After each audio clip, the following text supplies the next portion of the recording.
আসসালামু আলাইকুম রহমতুল্লাহ। তাইসিরুল কোরআন কায়দার আজ হচ্ছে আমাদের ষষ্ঠ ক্লাস।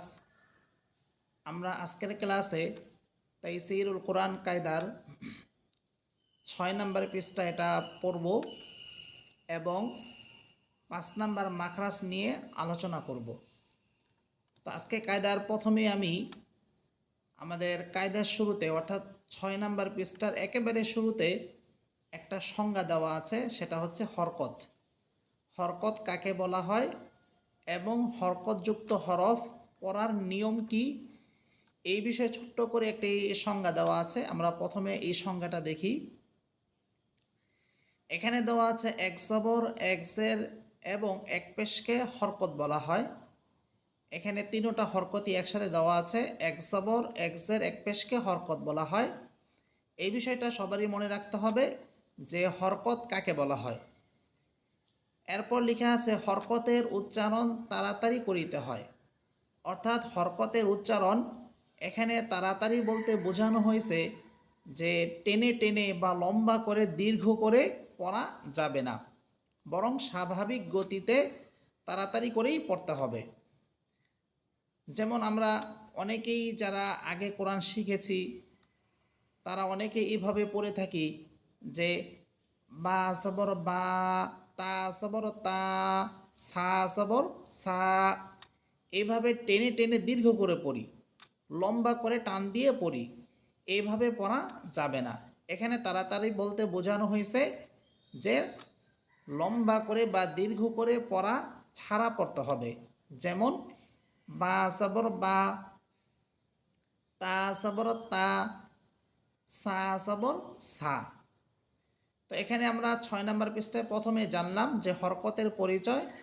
এক জবর, এক জের, এক পেশকে হরকত বলা হয় এবং হরকতের উচ্চারণ তাড়াতাড়ি করে পড়তে হয় বলতে বোঝানো হয়েছে যে দীর্ঘ করে বা লম্বা করে পড়া যাবে না।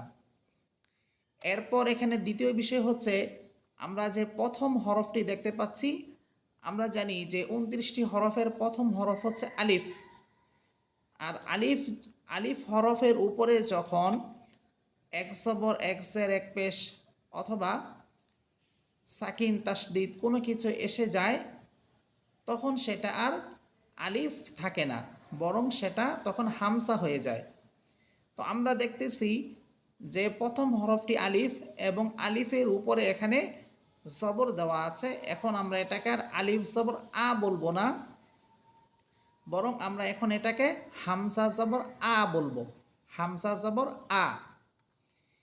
এরপর এখানে আরেকটি গুরুত্বপূর্ণ বিষয় মনে রাখার বিষয়, সেটা হচ্ছে যে এখানে যে জবরগুলো দেওয়া আছে এই জবরের উচ্চারণ বাংলায় আকারের উচ্চারণ হয়।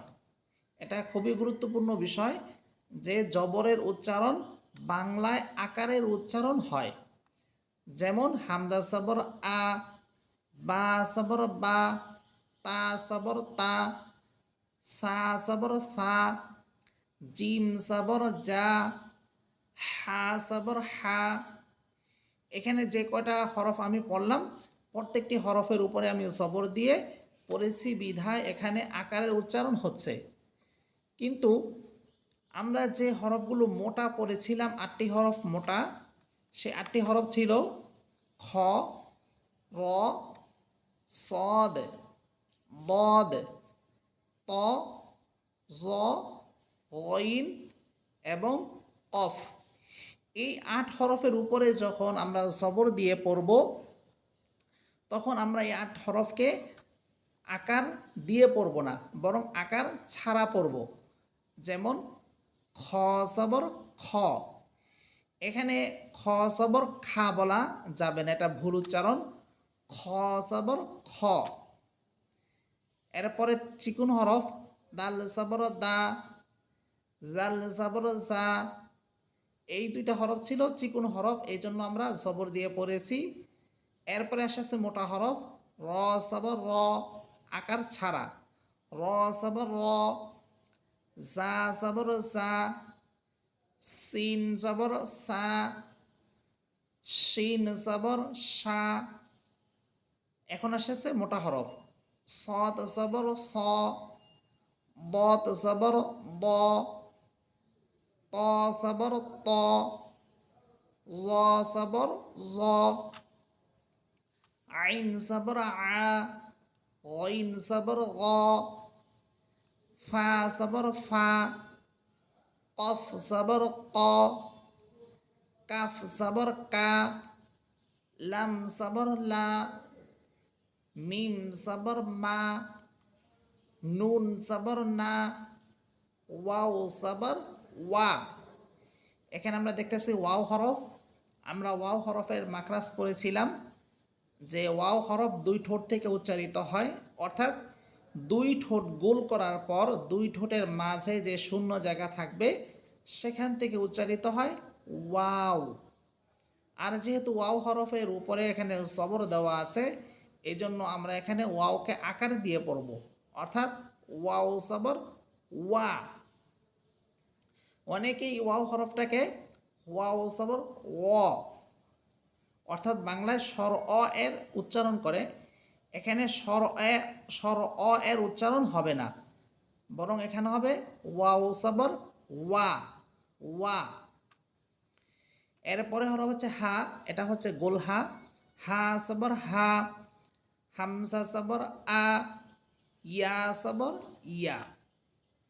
এখানে আমি আলিফ থেকে ইয়া পর্যন্ত 29টি হরফ আমি জবর দিয়ে পড়েছি। প্রত্যেকটি হরফেরই উপরে জবর ছিল। আর আমরা জানি জবরের উচ্চারণ বাংলায় আকারের উচ্চারণ হয়, কিন্তু যে 8টি হরফ আমরা মোটা পড়েছিলাম সেই 8 হরফ ছাড়া, সেই 8 হরফ আমরা আকার ছাড়া পড়ব।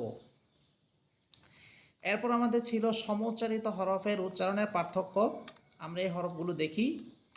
আমরা যদি আলিফ থেকে ইয়া পর্যন্ত যে জবর দিয়ে আমরা পড়েছি এবং চিকুন হরফ ও মোটা হরফের পার্থক্য সহ পড়েছি, এখানে যদি আমরা সমউচ্চারিত হরফের উচ্চারণের পার্থক্যর মধ্যে আমরা সেগুলো যদি ব্যবহার করতে পারি, অর্থাৎ চিকুন হরফ এবং মোটা হরফগুলো আমরা আলাদা করে চিকুন হরফগুলো আমরা আকার দিয়ে পড়ি এবং মোটা হরফগুলো আকার ছাড়া পড়ি, তাহলে সমউচ্চারিত হরফের উচ্চারণের যে পার্থক্য সেটা অনেকটাই আদায় হবে। আমরা একটু খেয়াল করে শুনলেই ইনশাল্লাহ পারবো। প্রথম হরফ হচ্ছে তা, চিকুন হরফ, তা সবর তা। এরপর মোটা হরফ আকার ছাড়া, ত সবর ত। এরপরে দুটি হা, প্রথমটি হচ্ছে জিমের মতো হা, এরপরটি হচ্ছে গোল হা।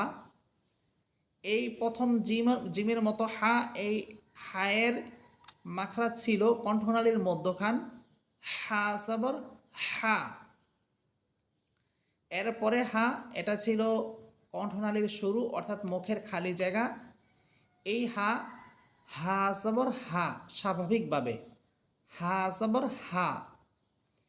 এরপরে আছে বা সবর বা, ওয়াও সবর ওয়া, ওয়াও সবর ওয়া, ইয়া সবর ইয়া।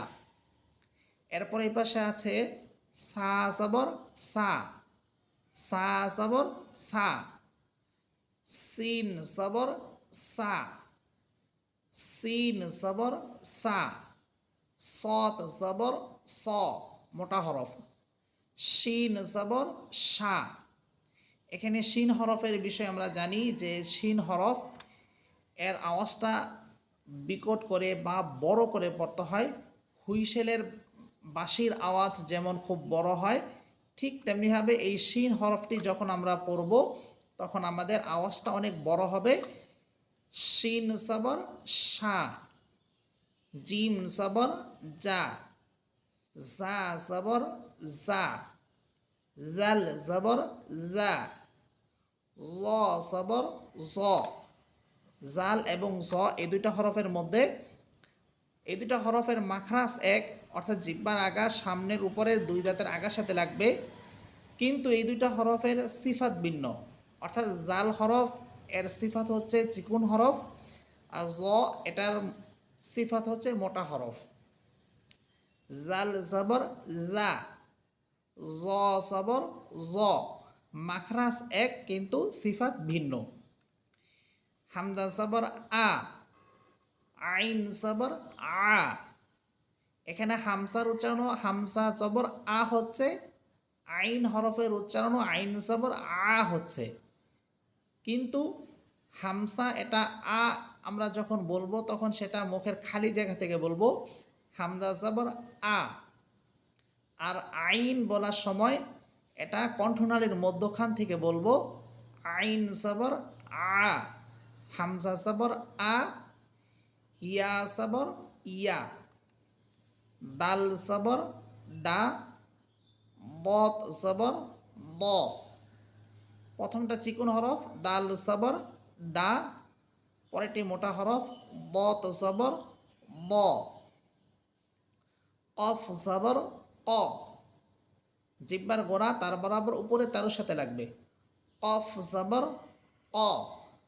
এবং সর্বশেষ হরফ হচ্ছে কাফ জবর কা।